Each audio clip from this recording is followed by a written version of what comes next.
Welcome to the Procrastinarium. My name is Jan, and today we are starting a brand new EU4 series. We're not actually going to unpause the game, but we will take a look at our new country that you guys have picked, and I'll explain how things are going to go. Firstly, we are running with 2 additional mods. I decided to mod the game simply because I wanted to do a modded series for a while, but with the previous EU series still running, I decided that I shouldn't start a new one.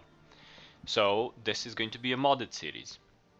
It's not going to be badly modded, it's not a complete overhaul, but we are adding the extended vanilla edition experience mod, I think. I'll put a link in the description below, but I think it's called extended vanilla experience. What it does is it adds new events, new decisions, new national decisions into the game while not removing any core mechanics. We're also running with the Overlord Casus Belli mod. What it does is if there is a core of your vassal in another nation, for example, I know that over here in France, Armagnac has a core, I think it's on Gascogne-Lebeau, which then would give France a casus belli against Britain to reconquest that core for their vassal. So that is technically what the mod does, and I think it's a rather handy little mod. Now to get to our country. It seems that you guys have picked Japan as a country to go by. Now I have played as Japan a bit, but it was in 1.3 I think. So I don't know if it has any new mechanics or how it plays now or anything. But I am totally willing to give Japan a go. I didn't find any Japan-specific mods. I probably could have actually, but I decided that I still want to keep it more or less vanilla. I can do a heavily modded series if you guys want. We will also be doing a non-modded series again, probably when this one ends, if not in between. We'll kind of see how things go. As Japan, of course, we are in Asia, which means that we get the Chinese tech group, which means that we get 1 less monthly power points in each group, and our technology is 60% more expensive, which is going to be an issue when the Europeans arrive. But hopefully by then we can create a big empire and, westernize at some point, which is an interesting prospect. Therefore, we are going in as Japan. One of the things that this mod does is also it changes the English flag and changes a few other flags. The extended vanilla experience, that's what it's called, extended vanilla experience. We're also going to play with the random new world because we didn't in the last game, and I really want to play with it now. Also, what the extended vanilla experience does is I just remembered it adds a few additional colonial regions, so we'll take a look at those once we're in game. But we are going to start out as Japan because yeah, you guys picked it and I'm fully prepared to play it. We are not going to have any bonuses. The difficulty is going to be a normal, Lucky Nations on normal, and there's going to be Terra Incognita in the lobby, which makes sense. So yeah, let's get started. Of course, this takes a minute because it has to generate a completely new continent, so it takes a few minutes. Actually, it doesn't take a few minutes, it takes just a little bit of time. This is also one of the new loading screens in 1.5. 1.5 has come out. The changelog is on the Paradox forums, as it always is. It's quite a comprehensive one. It changed how aggressive expansion works quite significantly, so I think Japan will actually be a really good choice to put in. There we go. We are at the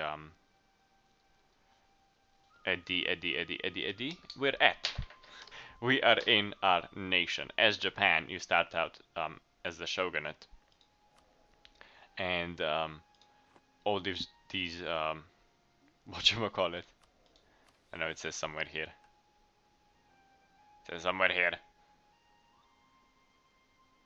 I don't remember. All these daimyos, yeah, are they're kind of like your vassals, basically.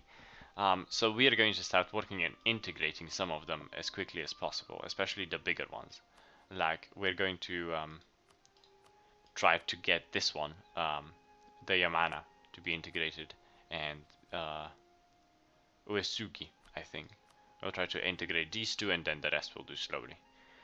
Because we do want to grow some of our power in the islands themselves. Let's go to quickly take a look at Japan. We get very little power points each month, which we'll try to compensate with advisors, and hopefully we get a better shogun, because this one's kind of shit. We do, because we're a shogunate, get diplomatic relations +4, which is awesome. But I'm not sure what other modifiers it gets. We'll get to it. In diplomacy, we're going to view our country. As you see, we are above our diplomatic relations, therefore we really need to get these guys integrated. We already have 2 enemies, Korea and Ryukyu, which is typical. Our economy is actually okay. It's 3.75 of an income. It's an okay income. It's not bad. It's not terrific, but it's not bad. It means we can hire a few more people. Also, I just got a text. Disregard that. In trade, we can we can trade in a few other trade nodes, but the main one we can trade in is Nippon, which we will try to control at some point. Probably after we get some of the shogunates going. We're also going to collect trade from here. I know we'll get a penalty, but I don't like seeing a guy idling, honestly. What else? What's next? Technology, we're Tech 2. I think Europe starts with Tech 3. So we're Tech 2, so we're slightly behind, which is bad. We can't westernize because there's no western province next to us, or a province of a western nation. We have the Japanese ideas. Our traditions give us +10 stability cost modifier and +15% discipline, which is awesome. And when we gain all of them, we get 15% combat ability. We have the standard 7 ideas. We're kind of, I'll read through them when we get to them, like you are used to in the previous series. But the first one, which is Tosen Byogo, gives us 25% domestic trade power. Higashiyama culture gives us +1 prestige. Reformed land holding +20% national manpower. Sankin Gutai gives us -2% -2 national revolt risk. Sakoku gives us +15% fort defense. The I have no idea. The Baku Chokatsuchi gives us +15% national tax modifier, and the Shinokosu system gives us +1 yearly legitimacy and +25% increased chance of a new heir. We have the standard 8 ideas. If we ever fill them out, which we probably won't in the series because it would take too long, I'll add the mod that adds 2 additional ones. It works with the other 2 mods. I tested it out. We have the standard missions. As you guys see, these are the 3 new decisions that the extended vanilla experience adds. One of them is adopt an heir. If you don't have an heir, you can adopt an heir. It costs a bit of money, you lose a bit of prestige and a bit of legitimacy, but you have an heir, which can be really good if you don't want to change your dynasty around. We can also educate our shogun and administration in the art of war. If they're below 3 in anything, you can educate them up so that they're actually a better leader, which is awesome. And then we have the standard missions of uniting Japan, either something, changing Japan if you have 15 cities, and uniting Japan, or if there are no dynamos, which is one is slightly more militaristic, the other one is peaceful. And it's kind of like with Spain. Spain has a forms Spain militarily, and you know, the other one is with the Union. So yeah, we have missions here. Takeda is this one. We're not going to incorporate it right now. If we prestige, these will change. They're good. You know how the missions work. We have no war exhaustion, no stability. We have no war extension as well. We have a low colonial range as well.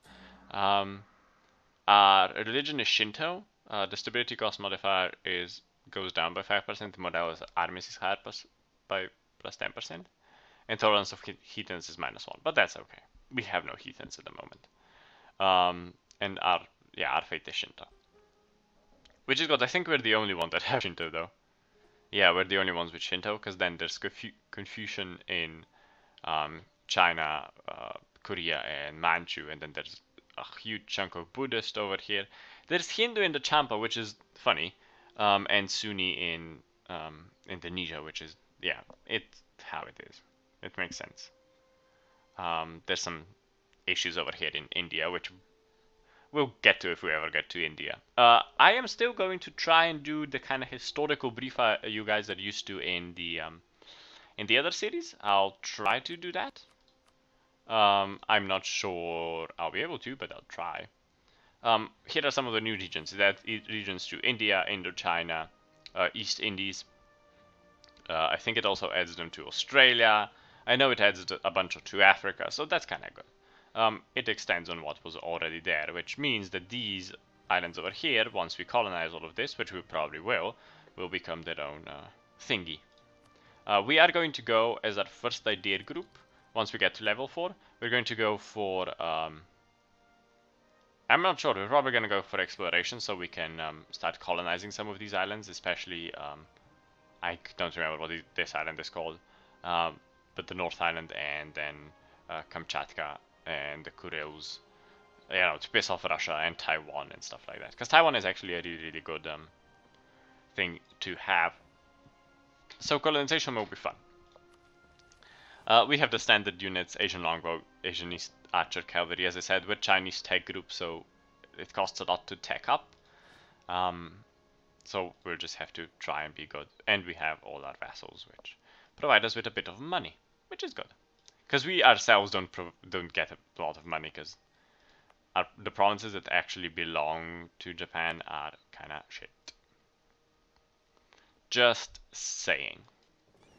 We started with a navy. We started with a cog and a bark.